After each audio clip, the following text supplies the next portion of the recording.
Exercise 1.2 question number 1 है। √5 को हमें इरेशनल प्रूफ करना है। हमने माना √5 जो है वो एक रेशनल नंबर है। अगर ये रेशनल नंबर है तो हम इसे a/r/s के फॉर्म में पहले लिख रही हूँ, जहाँ s जो है वो 0 के इक्वल नहीं है। अब हमने माना r और s का 1 के अलावा भी कोई एक कॉमन फैक्टर है और उससे हमने डिवाइड कर दिया और डिवाइड करने के बाद हमारा आ गया a/b। तो यहाँ पर क्रॉस मल्टीप्लाई करेंगे, b√5 इक्वल टू a के बराबर हो जाएगा। स्क्वायरिंग बोथ साइड, दोनों तरफ का स्क्वायर करेंगे तो we get 5b² equal to a²। इससे हम ये कह सकते हैं कि 5 डिवाइड्स a²। सिमिलरली हम कह सकते हैं 5 divides a। That means a का एक फैक्टर हमारा 5 आ गया।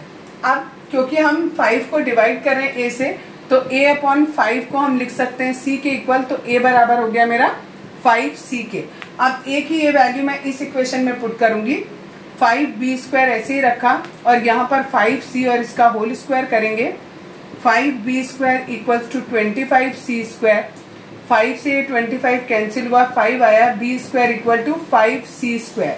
तो मैं यहाँ पर ये कह सकती हूँ 5 डिवाइड्स b², सो 5 डिवाइड्स b। अब 5b को भी डिवाइड कर रहा है और 5a को भी डिवाइड कर रहा है। दैट मीन्स a का भी एक फैक्टर 5 है और b का भी एक फैक्टर 5 है, यानी इनका एक कॉमन फैक्टर आ गया। जबकि हमने यहाँ पर बोला था कि a और b ऐसे हैं जहां पर कोई भी और कॉमन फैक्टर नहीं है, तो ये हमारी बात गलत हो गई। तो दैट मीन्स कि ये रेशनल नंबर नहीं है। जबकि हम यहाँ प्रूफ कर रहे थे कि हमारा रेशनल नंबर है, तो जो चीज हम लेके चले थे कि ये रेशनल है वो बात गलत हो।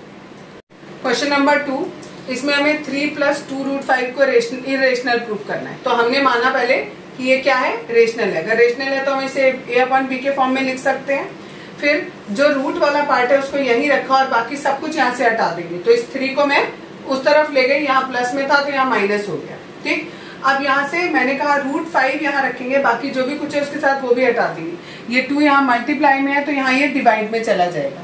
ठीक है, अब आप देखो यह √5 कैसा है, हमारा इरेशनल नंबर है, तो ये हमारा इरेशनल आना चाहिए।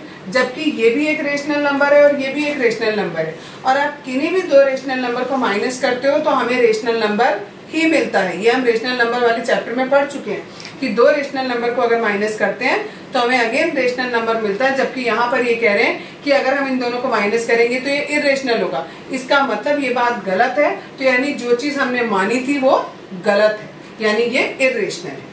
क्वेश्चन नंबर 3 का फर्स्ट पार्ट, इसमें भी हमें प्रूफ करना है कि 1/√2 हमारा इरेशनल है। तो हम मान के चले कि ये रेशनल है। अगर ये रेशनल है तो हम इसे a/b के फॉर्म में लिख सकते हैं। ठीक है, जहां पर b हमारा 0 के इक्वल नहीं है। अब मैंने इधर का रेसिप्रोकल किया तो मैंने इस तरफ का भी रेसिप्रोकल कर दिया।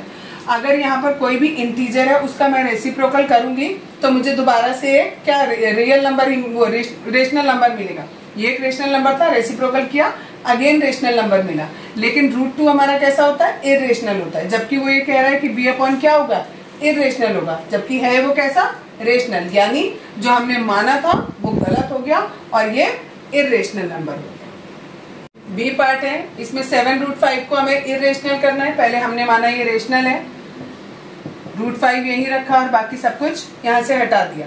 अब ये एक रेशनल नंबर है और ये कैसा दिख रहा है हमें, इरेशनल। ये दोनों बराबर नहीं हो सकते।